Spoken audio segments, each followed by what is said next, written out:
Allez, Châtellerault, FC Chaland. On va revenir sur le match. Un match avec du contact, on va dire. On va dire ça comme ça.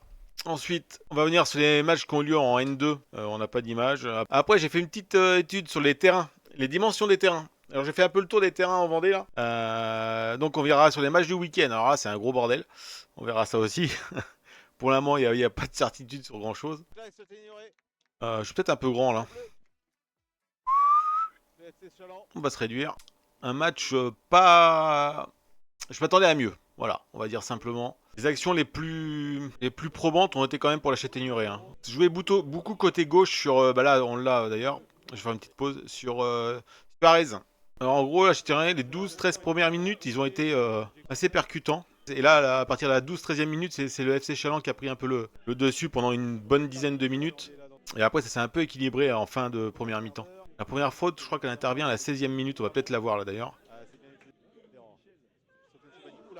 Voilà, elle intervient ici. La première faute vraiment grossière, on va dire. Ah, beaucoup de fautes dans ce match. Même si là, bon, je pense qu'il voulait jouer sur Suarez, hein, la Châtaigneraie. Mais toute la seconde mi-temps, c'était quasiment qu'à gauche. Là, il y a une grosse occasion de but. C'est peut-être l'une de... Ils en ont eu deux franches. La Châtaigneraie et Chaland, ils n'ont pas vraiment eu d'occasion franche ou cadrée. Alors vous allez voir le vent là qui était en seconde période qui était très fort. Les Chalandais n'ont pas su frapper correctement au but. C'était un match vraiment pour empêcher les attaquants d'être efficaces hein, des deux côtés. Hein. Ouais, un match de la peur aussi comme tu dis. Ouais. Ah, il se déchire sur sa sortie, là, il s'est fait tromper avec le vent, le gardien chalandais. On cherchait pas vraiment à gagner ce match, on cherchait surtout à pas le perdre des deux côtés. Un peu l'impression qu'il en ressort, je sais pas ce que vous en pensez. En termes de fautes globales, 17 fautes provoquées par le FC Chaland et 20 fautes provoquées par la Châtaigneraie. Total du match, 3 corners pour le FC Chaland, un seul pour la Châtaigneraie. Et occasion de but, alors j'ai tout globalisé. Hein. Quand je dis occasion de but, c'est vraiment au sens large du terme. Et toutes les frappes, même si elles sont pas cadrées. C'était pour faire un global, pour comparer vraiment, même s'il y en a eu deux cadrés côté, je dirais, côté Châtaigneraie. On est à 10 et 9, 2 cadrés. Et 0 pour le FC Chaland. Au niveau des centres admis, il y en a eu 10 pour le FC Chaland, 7 pour la Châtaigneraie. Là, on est sur la première faute à 16 minutes de jeu. Alors, je vous l'ai mis en loupe. Voilà, ici. Ah, il loupe carrément le ballon et il vient limite où il faut pas quoi. Et du coup il se fera juste la faute normale, monsieur l'arbitre, il est bien en retard là-dessus. Alors là c'est dur à voir, sincèrement c'est très dur à voir, mais je pense que le jaune il est un peu fort, ou une faute normale, parce que les deux y vont. Et on le voit, hein, les deux y vont. Allez, je vous fais tourner le truc. Voilà, hop. Donc j'ai mis la petite loupe.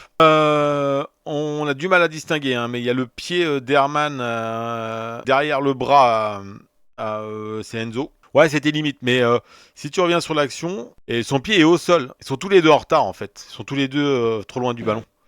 Ils jettent tous les deux, mais là, pour moi, son pied il est encore collé au sol. Hein. Après, l'arbitre était bien placé. Donc là, on va voir la première faute de Mimo. C'est bien joué. Il va aussi sortir son carton rouge à la fin du match. Sur ce tacle, On a une touche de balle. un peu assassin. Finition du coup. Et la faute qui sifflée et ça va être un nouveau carton. Il va quand même de bon cœur. C'est bien joué. Ça va que Hugo Conan le voit arriver et il va passer à... Je sais pas qui c'est qui est au milieu de terrain là. Mais il aurait pu l'arracher. Hein. Ouais, touche de balle. Limite. Hein. Là, il y a échappé. Hein. Mais là, il est quand même bien deux pieds décollés et vas-y, Popol. Hein. Mais bon, il prend le jaune quand même là-dessus. Ça va qu'il vient pas de derrière, il est sur le côté. Premier carton rouge donc pour Mimo, deuxième carton jaune. Je crois que c'est là-dessus, Luc, que tu avais vu qu'il prenait le ballon et il prend bien le ballon. Mais c'est bien contrôlé. Là, il prend bien le ballon. Ils sont tous les deux sur le ballon. Ils sont tous les deux sur le ballon. Il n'y a pas à sourciller. Après, il arrive de loin. Le geste est plutôt maîtrisé parce qu'il touche le ballon. Par contre, après, le ballon, vous allez voir, je vais remettre en route. Il part. Ça le fait sweeper comme ça, là. Et il part vers l'arbitre. Du coup, il prend quand même la cheville d'Herman derrière. Défense de Châtaigneraie. On a la faute. Non, il saute même pas. Il glisse. Il a même pas les deux pieds décollés. Donc là, on voit pas bien, c'est flou, hein, c'était au fond. À gauche de votre écran, c'est Herman qui va sortir sur carton rouge. Et à droite, je crois que c'est le numéro 7 encore qui est dans les parages, Enzo. Et là, c'est pas évident du tout. C'est pas évident du tout. Je sais pas ce qui. Est-ce que c'est l'obstruction, mais ça mérite pas un jaune. Intensité là. Celui-là, il prend pas du tout le pied. Là, sur la loupe, il prend pas le pied. On voit bien le pied d'appui de Enzo. J'ai du mal à dire son nom de famille, alors je dis Enzo. Et on voit bien que le pied d'Herman est loin de lui. Alors, je mets la suite. Et là, il saute, en fait. Là, il écrase pas le pied, il prend pas une semelle, rien du tout. Mais moi, je trouve sévère. Voilà ce qu'on pouvait dire sur ce match, hein, parce que c'était surtout ça. C'était surtout un duel de costauds, beaucoup de contacts, beaucoup de fautes. On va aller faire un petit tour côté classement. Donc le FC Nantes s'impose contre Fontenay, ce qui fait l'affaire du FC Chaland et de la Châtaigneraie. La Roche-Essau qui s'impose face à Choré, ça c'est bien pour eux. Vitré, ça nous arrange pas, mais gagne face à Théarène, c'était le derby. Stade Lavallois s'impose face au SCO d'Angers. Sable FC, donc Vertours, reporté. Donc la Châtaigneraie, Chaland 0-0. Et Saint-Philbert qui s'impose à Panazol. Ça c'est bien pour eux, parce qu'ils étaient en queue de peloton. Bah, ils y sont toujours, mais ils étaient derniers. Un classement un petit peu remanié. Le championnat est toujours très serré. Ça change pas. C'est pas en marquant des 1 point par-ci, 1 point par-là que ça va bouger beaucoup. Chaland FC, donc 24 points. Châtaigneraie, 23 points. Vitré qui arrive à 23 points. Et attention, c'est une grosse machine, Vitré. Hein. Fontenay, donc 4ème avec 22 points. Et derrière, il y a toutes les réserves qui se rapprochent. Donc le FC Nantes, le Stade Lavallois. Il y a le SO qui est parmi tout cela, et tant mieux. Et le SCO d'Angers avec 19 points. On va aller faire un petit tour côté N2. Tu sais, j'ai pas d'image, hein, puisque au foot Vendée, il devait faire La Roche-Vendée et Saint-Malo. Sauf que le match a été décalé. Il se jouait à l'ESO, sur le synthétique de l'ESO. Et ça aurait dû être un beau match parce qu'ils arrivent à faire un partout contre le leader du championnat, La Roche VF. Dinan-Léon contre Bourges, 2-1. D'ailleurs, Dinan qui se déplace au Poiré-Survie samedi. Match en retard, en théorie. Bordeaux qui s'impose à Poitiers. J'ai vu des images, les joueurs sont contents hein, de Bordeaux. Ils reviennent à 3 points de Saint-Malo, là. Ils sont Poiré-Survie, Saumur.